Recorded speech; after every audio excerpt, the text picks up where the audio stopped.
Let's look at how we can freeze or thaw areas when using the Liquify feature. So we do have a freeze mask tool and a thaw mask tool. We need to view these in the Liquify box, the Liquify dialog box. Let's go ahead and do that. But before I do that, I want to be smart about how I'm applying these effects.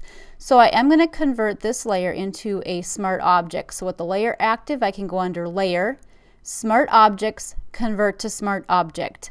I can also right click on my layer. When I do that, my little icon in the lower left corner of my layer thumbnail will appear, indicating that this is indeed a smart object. So now remember, my effects will not be destructive.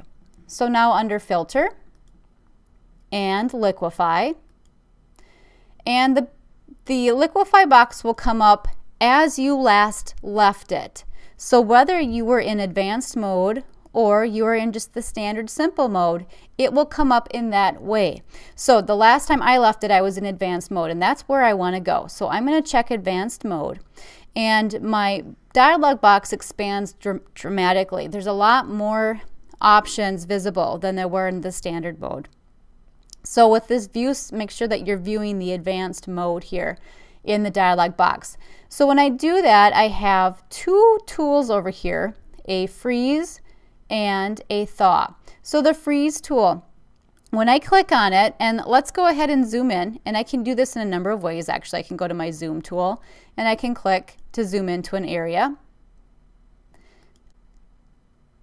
Or I can use my hand tool to readjust. I can also use my space bar, Command and space bar to zoom in, adding the Alt or the Option key to zoom out, or I can use the Command and plus, Command or Control and plus, and Control or Command and minus. So I really don't have to go to these tools because I can use my keyboard shortcuts. So back to the freeze mask tool here. When I freeze an area, say I want to freeze this area over here, my frozen area shows up in red by default. I can change that color. The only reason why you would really change it is if it interferes with what's on your layer. So I'm going to freeze some of this area here, and I'll freeze his legs here. So what I want to do is make him be a little bit larger. This works awesome with fish because you want to make your fish look really fat and big, and you can make them look larger in this method. So I'm going to be cautious and go right here on the legs. Now the key here with using the freeze is it actually is better to paint more than what you need. You can overpaint it, kind of a good tip. Paint a larger area, and then I can use the thaw mask tool to eliminate some of that unwanted area. And I can use my square brackets to change the brush size. Notice that also is changing right here. So I can kind of thaw out areas that I do want to be changed. Okay, so you kind of overpaint and then go back and clean up after the fact. Okay, so that's the thaw and that's the freeze. Liquify then will leave this area alone. It is frozen.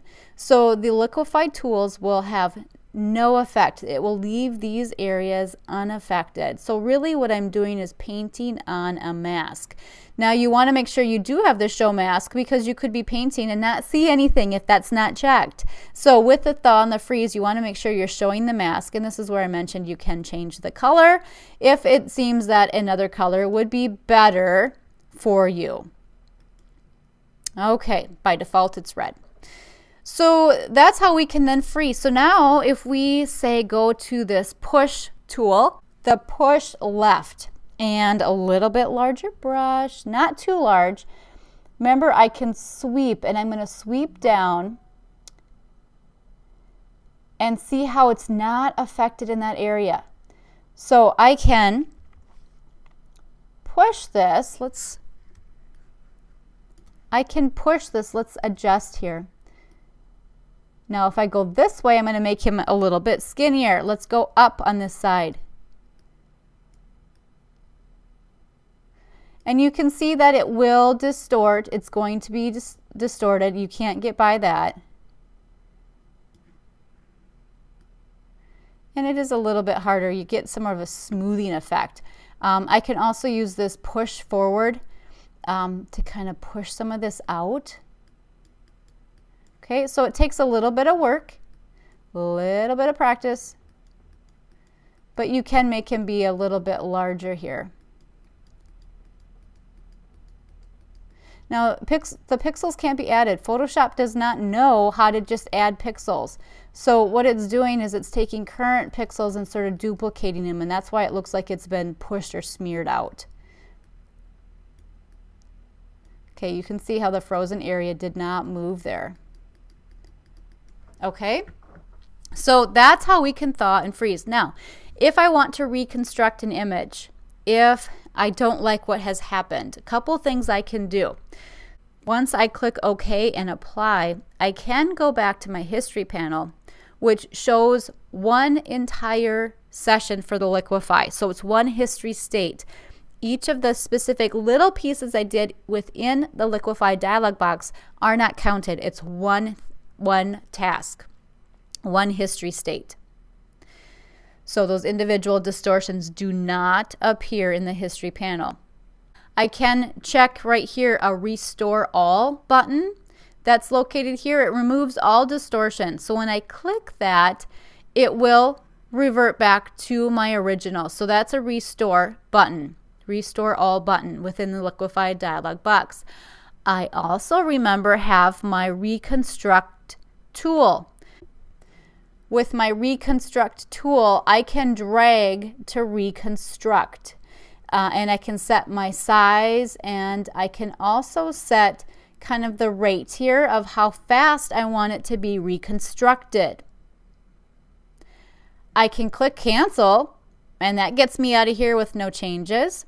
If I want to stay in my Liquify dialog box, as is the case with any dialog box in Photoshop, I can hold down my Alt or my Option key, and my cancel button turns to a reset button, and this allows me just to reset but stay in my Liquify dialog box. So those are a few ways that I can, of course, go back and change. Now if I click OK, notice that because I made this a smart object, I have a smart filter with Liquify. So I actually can turn this on and turn this off, and you can see how I made him a little bit thicker in the middle. So that's how we can use the thaw and the freeze.